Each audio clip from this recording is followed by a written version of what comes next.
Orang Katolik banyak yang menanyakan hal ini. Allah dalam perjanjian lama kejam, sedangkan Allah dalam perjanjian baru penuh kasih. Kenapa seperti itu? Apakah benar seperti itu, saudara-saudaraku? Mari kita lihat dalam Injil Markus bab 12 ayat 30. Tuhan Yesus di sana mengajarkan, kasihilah Tuhan Allahmu dengan segenap hatimu, dan dengan segenap jiwamu, dan dengan segenap akal budimu, dan dengan segenap kekuatanmu. Apakah ini ajaran baru dari Tuhan Yesus? Tidak. Ini adalah hukum Taurat, saudara-saudaraku. Mari kita lihat dalam kitab Ulangan bab 6 ayat 5. Kasihilah Tuhan Allahmu dengan segenap hatimu, dan dengan segenap jiwamu, dan dengan segenap kekuatanmu. Begitu juga yang berikutnya, kasihilah sesamamu manusia seperti dirimu sendiri. Ada di mana? Ada dalam kitab Imamat bab 19 ayat 18. Ada semua di sana, saudara-saudaraku. Itu dalam perjanjian lama, hukum Taurat.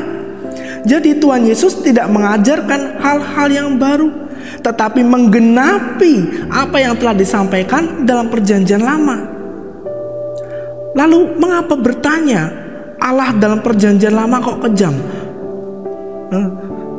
Mungkin karena membaca ya dalam perjanjian lama kitab Keluaran, di mana Allah memerintahkan Bani Lewi untuk membantai kira-kira 3.000 orang Israel karena mereka membuat dan menyembah patung lembu emas.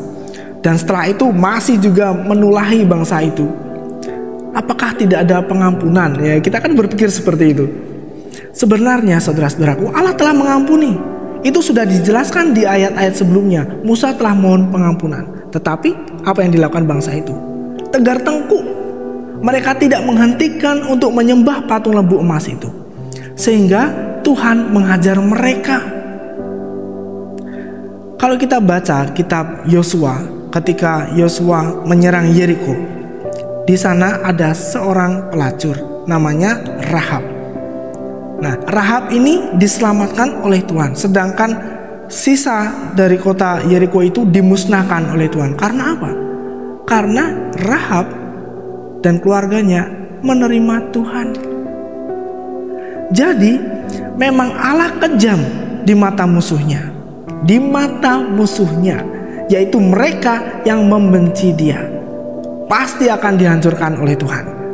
Namun Allah sangat menyayangi umatnya. Allah memang menghajar umatnya, memang. Dan yang diajar ini adalah mereka yang tidak setia. Supaya apa? Supaya mereka menyadari betapa pentingnya kesetiaan terhadap Allah. Seperti kejadian lembu emas itu ya.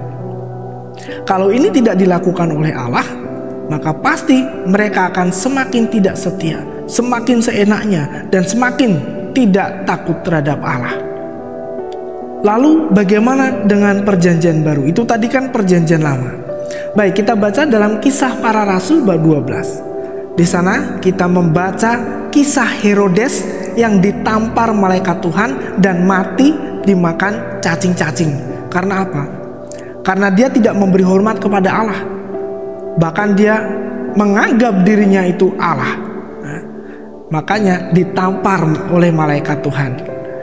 Dan masih banyak lagi sebenarnya saudara-saudaraku, contoh-contoh lain seperti itu ya.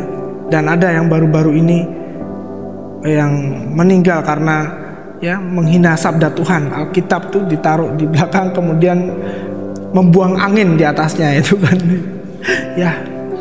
Dan bagi mereka juga yang meninggalkan Tuhan Yesus, hati-hati saudaraku. Mereka yang meninggalkan Tuhan Yesus, mereka telah menghujat Roh Kudus. Jika tidak ada pertobatan, maka hukuman kekal menanti dan tidak ada pengampunan selamanya. Nah, hati-hati seperti ini. Kalau dikatakan kejam, ya benar juga ya. Allah memang kejam terhadap mereka yang membencinya, yang menolaknya.